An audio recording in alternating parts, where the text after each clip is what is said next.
انسان جو اپنے بیٹے کو وصیت کرتا ہے وہ اس کے تجربات کا نچوڑ ہوتی ہے اور کمال محبت کے ساتھ اس کی سراسر بھلائی مقصود ہوتی ہے، اور باپ وہ وصیت اپنے بیٹے کو کرتا ہے۔ اور یہاں وصیت کرنے سے قبل کتنے پیار بھرے انداز میں یا بنیا، اے میرے پیارے بیٹے، احفظ انی اربعن و اربعن، میں تمہیں 4 چیزیں بیان کرتا ہوں اور 4 چیزیں اس کے ساتھ جڑی ہوئی ہیں، تو یہ 8 چیزیں تم یاد کر لو۔ لا یضرک ما عملت معہن، اگر یہ تیرے عمل کا حصہ بن جائیں تمہیں زندگی میں کبھی نقصان نہیں ہوگا، زندگی میں تم شر سے بچے رہو گے، برائی سے بچے رہو گے، نقصان سے بچے رہو گے، تمہارا باطن تمہارا ظاہر اچھا رہے گا اگر ان 4 چیزوں کو 4 چیزوں کے ساتھ جوڑ کر کے اپنے عمل کا حصہ بنا لو۔ فرمایا ان اغنى الغنى العقل، سب سے بڑا غنا، سب سے بڑی دولت مندی، سب سے بڑی ثروت عقل ہے۔ اگر کسی کو عقل کا رزق دیا گیا ہے تو وہ سب سے بڑا دولت مند ہے۔ اگر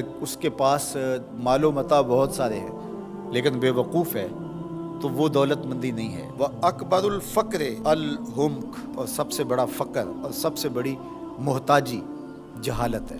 سب سے بڑی دولت مندی عقل ہے، اور سب سے بڑی غربت، سب سے بڑی غریبی اور سب سے بڑا فقر اور محتاجی بے وقوفی ہے۔ وَأَوْحَشَ الْوَحْشَةُ الْعُجْبُ، اور سب سے بڑی وحشت تنہائی عجب ہے، خود پسندی ہے، اپنے آپ کو دیکھنا کہ میں بہت کچھ ہوں۔ جو شخص اپنے آپ کو دیکھتا رہتا ہے اور وقت اپنے آپ کو ہی لوگوں کے سامنے پیش کرتا رہتا ہے بنا سنوار کے، وہ تنہا ہو جاتا ہے۔ لوگ اس کی ان خوبیوں کا بھی انکار کر دیتے ہیں جو خوبیاں واقعتاً اس کے اندر موجود ہوتی ہیں۔ اگر پاؤ ہے تو اپنے آپ کو سیر نہ بتاؤ، لوگ پاؤ کا بھی انکار کر دیں گے۔ تو جو جس حالت میں ہو وہی حالت لوگوں کے سامنے ہونی چاہیے، بلکہ اس سے اگر کم ہو۔ شیخ سعدی نے ایک بڑی خوبصورت بات لکھی کہ تم برے ہو لوگ تجھے نیک سمجھیں یہ بری بات ہے، لیکن تم نیک ہو اور لوگ تجھے برا سمجھیں تو کوئی فرق نہیں پڑتا، تم اللہ کی نظر میں نیک ہو۔ اس لیے تم اگر سیر ہو اور لوگ تمہیں پاؤ سمجھے تو کوئی فرق نہیں پڑتا، لیکن اگر تم اپنے آپ کو پیش کر رہے ہو تو لوگ تمہاری اس حیثیت کا بھی انکار کر دیں گے جو تمہیں حاصل ہے۔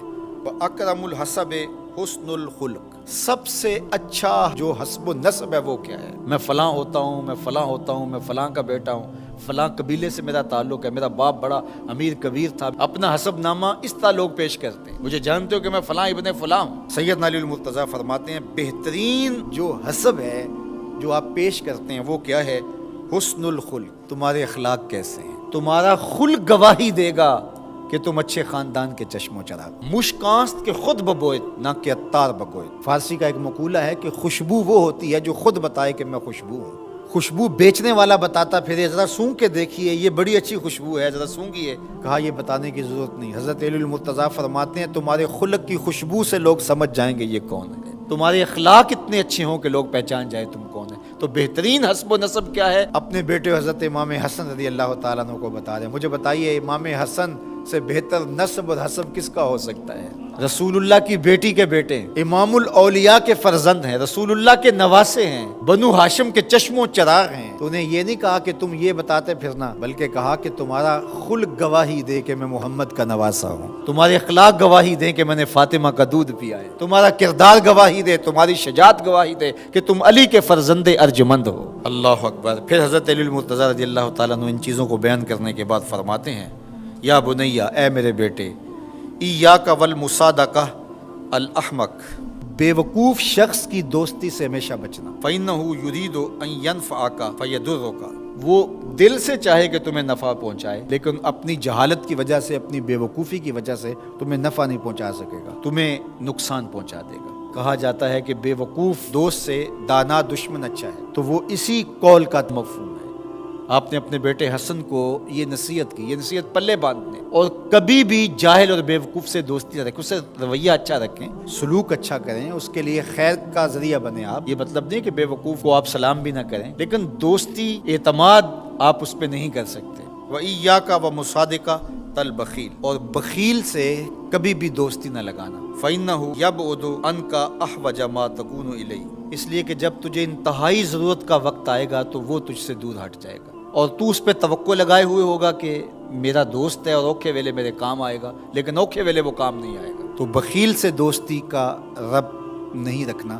وَإِيَّاكَ وَمُصَادَقَةَ الْفَاجِرِ، بدکار شخص سے کبھی دوستی نہ رکھ، برے شخص سے کبھی دوستی کا رشتہ نہ جوڑنا۔ فَإِنَّهُ يَبِيعُكَ بِالطَّافَةِ، جو فاسق و فاجر ہے، برا شخص ہے، بدکار ہے، اس سے دوستی نہ رکھنا، اس لیے کہ وہ بہت تھوڑی قیمت میں تجھے بیچ دے گا۔ اور آخری بات، وَإِيَّاكَ وَمُصَادَقَةَ الْكَذَّابِ، جھوٹے آدمیوں سے کبھی دوست نہیں رکھنا۔ فَإِنَّهُ كَالسَّرَابِ يُقَرِّبُ عَلَيْكَ الْبَعِيدَ وَيُبْعِدُ عَلَيْكَ الْقَرِيبَ، وہ بعید کو تجھے قریب دکھائے گا، قریب کو تجھے بعید دکھائے گا۔ جو چیز قریب ہوتی ہے، جو سراب ہوتا ہے تو دور سے پانی دکھائی دیتا ہے، لیکن جب قریب جا کے دیکھتے ہیں تو سراب ہوتا ہے، پانی نہیں ہوتا۔